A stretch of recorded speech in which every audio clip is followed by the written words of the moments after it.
Hello student, मैं आप लोगों को इस वीडियो में त्रिज्या अनुपात और सोडियम क्लोराइड की संरचना के बारे में विस्तार से बताऊंगा, जो कि दोनों प्रश्न क्या होते हैं बहुत ही महत्वपूर्ण हैं और हमेशा बोर्ड में पूछे जाते हैं। अब है त्रिज्या अनुपात। इंग्लिश में बोलते हैं त्रिज्या अनुपात को रेडियस रेटियो। तो त्रिज्या अनुपात को बताने से पहले मैं आप लोगों को थोड़ा सा बेसिक जानकारी बताता हूँ, ठीक है। त्रिज्या अनुपात क्या होता है? हमेशा आयनिक यौगिक होते हैं, यानी एक आयनिक ठोस के रूप में होते हैं। उसमें क्या पाया जाता है? एक धन आयन अब एक ऋण आयन होता है। आप लोग को चित्र दिखाई दे रहे होंगे दोस्तों। धन आयन क्या होता है? अधिकतम से अधिकतम ऋण आयन से घिरा हुआ है। और ऋण आयन क्या होता है? अधिकतम से अधिकतम धन आयन से घिरा हुआ है। यानी कि इसमें बीच में क्या होता है? एक अनुपात होते हैं। क्या होते हैं? अनुपात होते हैं। और दोनों के बीच क्या होता है? स्थिर विद्युत आकर्षण बल प्राप्त होता है, ठीक है। अब देखो दोस्तों, धन आयन क्या होता है? अधिकतम से अधिकतम विपरीत आवेशित आयनों, यानी कि ऋण आयन से क्या हुआ है? घिरा हुआ है। तो ऋण आयन की संख्या को क्या बोलेंगे? समन्वय संख्या या उपसंयोजन संख्या। और उपसंयोजन संख्या को इंग्लिश में क्या बोलते हैं दोस्तों? कोऑर्डिनेशन नंबर कहते हैं। आप लोगों को याद रखना है कोऑर्डिनेशन नंबर क्या है, या उपसंयोजन संख्या क्या है, या समन्वय संख्या क्या है। ऐसा भी प्रश्न पूछते हैं तो आप लोगों को बताना है किसी भी आयन के चारों ओर उपस्थित विपरीत आवेशित आयनों की संख्या को उपसंयोजन संख्या या कोऑर्डिनेशन नंबर या समन्वय संख्या कहते हैं। आप लोगों को याद रखना है, ठीक है। त्रिज्या अनुपात या रेडियस रेटियो। त्रिज्या अनुपात की परिभाषा देखेंगे। आयनिक ठोसों में धन आयन की त्रिज्या तथा ऋण आयन की त्रिज्या का अनुपात त्रिज्या अनुपात या रेडियस रेटियो कहलाता है। दोस्तों, आयनिक ठोस एक प्रकार क्रिस्टल होती हैं। उसमें क्या होती हैं? धन आयन और एक ऋण आयन होती है। और क्रिस्टल में क्या होता है? एकांतर क्रम में उपस्थित होता है या व्यवस्थित होता है, ठीक है। इन दोनों के अनुपात को क्या बोलेंगे? त्रिज्या अनुपात कहते हैं। त्रिज्या अनुपात बराबर धन आयन की त्रिज्या बटे ऋण आयन की त्रिज्या, यानी कि धन आयन की त्रिज्या को R प्लस से और ऋण आयन की त्रिज्या को माइनस से दर्शाते हैं। तो आप लोगों को ये परिभाषा को याद करना पड़ेगा, ठीक है। अब है त्रिज्या अनुपात का नियम। इससे पहले देखे थे त्रिज्या अनुपात का परिभाषा, अब देखेंगे त्रिज्या अनुपात का नियम। आयनिक यौगिकों में त्रिज्या अनुपात एवं समन्वय या उपसंयोजन संख्या तथा उसकी ज्यामिति के मध्य संबंध को त्रिज्या अनुपात का नियम कहते हैं। आयनिक यौगिक मतलब होता है इसमें धन और ऋण आयन के अनुपात को क्या बोलेंगे? त्रिज्या अनुपात। एवं समन्वय या उपसंयोजन संख्या मतलब होता है दोस्तों किसी भी आयन के चारों ओर उपस्थित विपरीत आवेशित आयनों की संख्या को क्या बोलेंगे? समन्वय या उपसंयोजन संख्या। तथा उसकी ज्यामिति मतलब होता है आयनिक यौगिक क्या होते हैं? ठोस होते हैं, यानी क्रिस्टल के रूप में होते हैं। और क्रिस्टल क्या होता है? एक ज्यामिति को क्या करता है? प्रदर्शित करता है। उसके मध्य क्या होते हैं? संबंध को त्रिज्या अनुपात का नियम कहते हैं। दोस्तों, इसमें याद रखना है, इसमें क्या रहेगा? नियम में त्रिज्या अनुपात भी रहेगा, समन्वय रहेगा और ज्यामिति, तीनों के मध्य क्या होता है? एक संबंध होता है। उसको क्या बोलेंगे? त्रिज्या अनुपात का नियम, ठीक है। अब इसको थोड़ा सा और याद रखना दोस्तों, यदि त्रिज्या अनुपात अधिक होता है, त्रिज्या अनुपात क्या होता है? अधिक होता है, तो उसमें धनायन का आकार अधिक होता है। धनायन का आकार अधिक एवं उपसंयोजन संख्या भी अधिक होता है। याद रखना दोस्तों, त्रिज्या अनुपात अधिक होता है तो उनमें उपस्थित धनायन का आकार भी क्या रहेगा? अधिक होगा। अधिक होने के साथ साथ उसमें उपसंयोजन संख्या या समन्वय संख्या भी अधिक होता है, ठीक है। इतना आप लोगों को याद रखना है। अब है त्रिज्या अनुपात तथा आयनिक क्रिस्टलों की ज्यामिति। यहाँ पर मैं आप लोगों के लिए सारणी बना दिया हूँ। इसमें 4 कॉलम होते हैं। एक कॉलम में क्या है? त्रिज्या अनुपात पारस है, दूसरा कॉलम में है समन्वय संख्या और तीसरा कॉलम में है संरचना यानी कि ज्यामिति, और चौथा कॉलम में है उदाहरण, ठीक है। तो त्रिज्या अनुपात पारस को याद करना है, समन्वय संख्या को भी क्या करना है दोस्तों? याद करना है, संरचना को भी याद करना है और उदाहरण को भी याद करना है। इनमें से सही विकल्प में भी प्रश्न पूछ सकते हैं और प्रश्न भी बनाकर पूछ सकते हैं, ठीक है। 2 या 3 नंबर में भी पूछते हैं।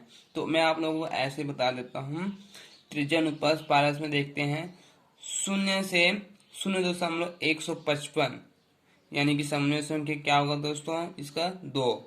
संरचना क्या होगा, रेखीय होगा। उदाहरण के रूप में HF2-। ठीक है। अब है 0.155 से 0.225, यानी कि इनकी समन्वय संख्या होगा 3। ऐसा संरचना क्या होगा, त्रिकोणीय होगा। अब है त्रिज्या अनुपात तथा आयनिक क्रिस्टलों की ज्यामिति। यहाँ पर मैं आप लोगों के लिए सारणी बना दिया हूँ।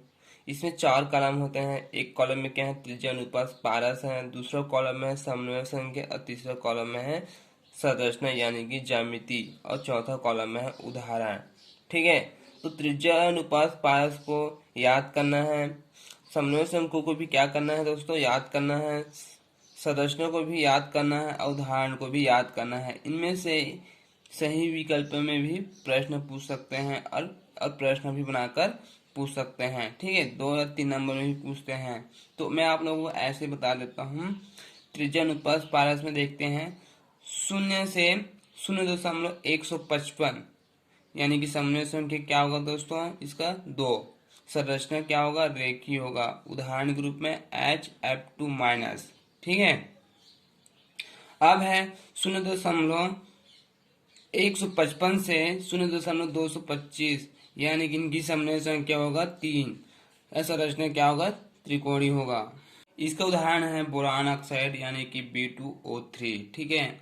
अब देखेंगे 0.225 से 0.414, यानी कि इनकी समन्वय संख्या कितना होगा, 4 होगा। और ज्यामिति या संरचना क्या होगा, चतुष्फल की।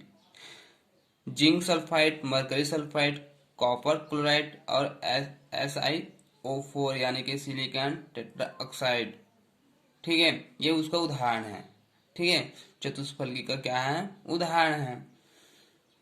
अब देखेंगे 0.414 से 0.0732, यानी कि समन्वय संख्या क्या होगा, 6 होगा। और संरचना क्या बनेगा, अष्टफलकी। इसका उदाहरण रहेगा sodium chloride, potassium chloride, silver chloride और सिल्वर ब्रोमाइड। ठीक है। अब है उसके बाद 0.0732 से 1.00, यानी कि समन्वय संख्या क्या होगा, 8 होगा। और संरचनाओं का घनी इसमें रहेगा उदाहरण के रूप में सीजियम क्लोराइड, कैल्शियम क्लोराइड और बेरियम क्लोराइड होगा। ठीक है। तो इन सबको क्या करना पड़ेगा दोस्तों, आप लोगों को याद करना है। अब है सोडियम क्लोराइड की संरचना या रॉक साल्ट की संरचना। सोडियम क्लोराइड की संरचना को ही रॉक साल्ट की संरचना कहते हैं। यहाँ पर सोडियम क्लोराइड की संरचना बना दिया हूँ। ठीक है। जो संकेत के रूप में होते क्या होती हैं, सोडियम धन आयन होती हैं और क्लोरीन ऋण आयन होती हैं। जो सोडियम धन आयन होते हैं वो क्या होते हैं, बड़े गोले के रूप में होती हैं। और क्लोरीन क्या होते हैं, जो ऋण आयन होते हैं वो क्या होते हैं, छोटे गोले के रूप में होती हैं। यानी कि एक प्रकार के क्रिस्टल क्या होते हैं, आयनिक क्रिस्टल होती हैं। यानी कि इसमें एक धन आयन और एक ऋण आयन होती हैं। ठीक है। और ये आयनिक क्रिस्टल क्या होती है, छोटे छोटे इकाई सेलों से मिलकर बना होता है। और इनकी संरचना क्या होती है, फलक केंद्रित घनी यानी कि FCC प्रकार का क्रिस्टल होती हैं। यानी कि फलक केंद्रित घनी इकाई से होती हैं। ठीक है।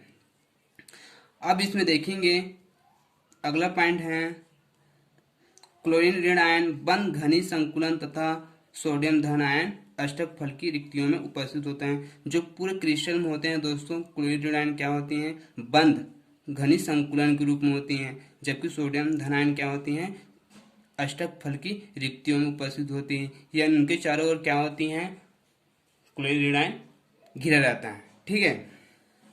अगला पॉइंट है प्रत्येक क्लोरीन आयन 6 सोडियम आयन तथा प्रत्येक सोडियम धन आयन 6 क्लोरीन ऋण आयन से घिरा रहता है। तो दोस्तों देखो, आप लोग चित्र दिखाई दे रहे होंगे। जो बड़े गोले होते हैं वो क्या होते हैं, धन आयन होते हैं यानी सोडियम होते हैं। और उनके चारों ओर क्या होता है, एक छोटे छोटे क्लोरीन ऋण आयन होता है। यानी कि सोडियम धन आयन कितने क्लोरीन ऋण आयन से घिरा हुआ है, 6। ठीक है। उसी प्रकार से इधर देखेंगे तो क्या होता है, जो क्लोरीन ऋण आयन होते हैं वो छोटे होते हैं और धन आयन क्या होते हैं, बड़े बड़े होते हैं यानी बड़े गोले के रूप में होता है। ठीक है। इस कारण से क्या होते हैं, जो क्लोरीन ऋण आयन होते हैं 6 सोडियम धनायन से घिरा हुआ है। ठीक है दोस्तों, तो यहाँ पर लिखा है प्रत्येक क्लोरीन ऋण आयन 6 सोडियम धन आयन तथा प्रत्येक सोडियम धन आयन 6 क्लोरीन ऋण आयन से घिरा हुआ है। तो आप लोगों को समझ गए होंगे, क्रिस्टल में होते हैं सोडियम क्लोराइड होते हैं, क्या होती हैं, सोडियम 6 क्लोरीन ऋण आयन से और क्लोरीन ऋण आयन 6 सोडियम धन आयन से घिरा होता है। सोडियम क्लोराइड की सम्मिलन संख्या 6 होती है। सोडियम क्लोराइड में क्या होती हैं, जो धन आयन होते हैं क्या होते हैं, 6 क्लोरीन ऋण आयन से घिरा होता है। इस कारण से इसकी सम्मिलन संख्या क्या होगी, 6 होगी। और इसी प्रकार से क्लोरीन ऋण आयन क्या होते हैं, 6 सोडियम धन आयन से घिरा होता है। इस कारण से इसकी सम्मिलन संख्या क्या होगी, 6 होगी। तो यहाँ पर लिखा है सोडियम क्लोराइड की सम्मिलन संख्या क्या है, 6 होती है। ठीक है। अब है सोडियम धन आयन की आणविक त्रिज्या 95 पिकोमीटर होती है। जो सोडियम धन आयन की आणविक त्रिज्या होती है वो कितनी होती है, 95 पीएम होती है, पिकोमीटर होती है। तथा क्लोरीन ऋण आयन की आणविक त्रिज्या 181 पीएम होती है। जो ऋण आयन होती है क्या होते हैं, 181 पीएम यानी पिकोमीटर होती है। क्लोरीन की जो लंबाई होती है वो क्या होती है, जो दोनों के बीच होते हैं क्या होती है, सोडियम की अपेक्षा अधिक होती है। यानी कि जो आणविक त्रिज्या होती है वो क्या होती है, सोडियम की अपेक्षा अधिक होती है। ठीक है। अगला है सोडियम क्लोराइड की इकाई सेल में 4 सोडियम आयन एवं 4 क्लोरीन ऋण आयन होता है। दोस्तों इसमें देखेंगे, एक पार्ट को देखेंगे क्या होता है, इसमें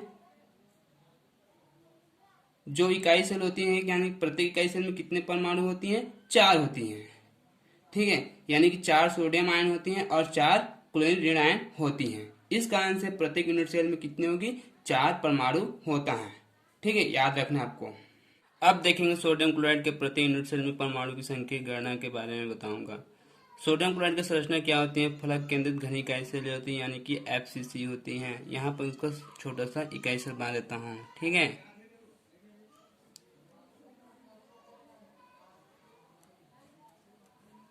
ये क्या है, एक प्रकार का फलक केंद्रित घन इकाई सेल होती हैं, यानी कि यहाँ पर लिख देता हूँ FCC। ठीक है, फेस सेंटर्ड क्यूबिक सेल। ठीक है, इसमें कितने कोण होता है, 8 कोना होता है। फलक कितना होता है, 6। और कोर कितना होता है, 12 होता है, यानी किनारा बोलते हैं। ठीक है दोस्तों, तो सबसे पहले देखेंगे सोडियम आयनों की संख्या देखेंगे। सोडियम आयनों की संख्या। ठीक है, इसमें जो सोडियम आयन होता है क्या होते हैं, किनारों के मध्य होती है यानी कि कोर पर होती हैं। यानी कितने कोर होती हैं, 12 कोर होती हैं। और उसमें उसके कोर के केंद्र में क्या होता है, एक सोडियम आयन होते हैं। तो यहाँ पर लिखता हूँ 12, यानी कि किनारों के मध्य या कोर के मध्य बोल सकते हो। ठीक है दोस्तों, यानी कि प्रत्येक कोर की जो सोडियम आयन होती है उसकी योगदान कितनी होती है, 1/4 प्लस एक सोडियम आयन क्या होता है, उसके मध्य होते हैं। ठीक है दोस्तों, ऐसे लिख देता हूं।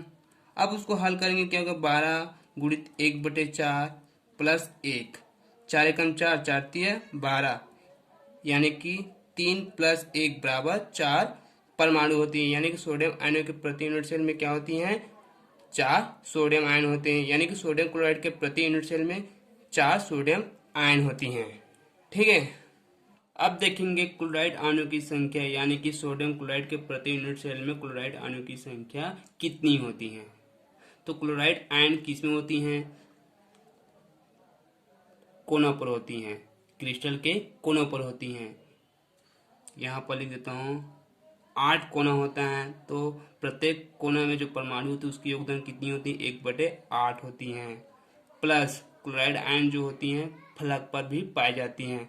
कितनी फलक होती हैं, 6 होती हैं। तो 6, उसकी योगदान कितनी होती है, प्रत्येक फलक की में जो परमाणु होती है उसकी योगदान कितनी होती है, 1/2। ठीक है, उसको हल करेंगे क्या होगा, ये 8 कट गए, 2 एकम 2, 2 तिया 6, 1 प्लस 3 बचा, यानी कितना हुआ, 4। 4 क्या है, क्लोराइड आयन है।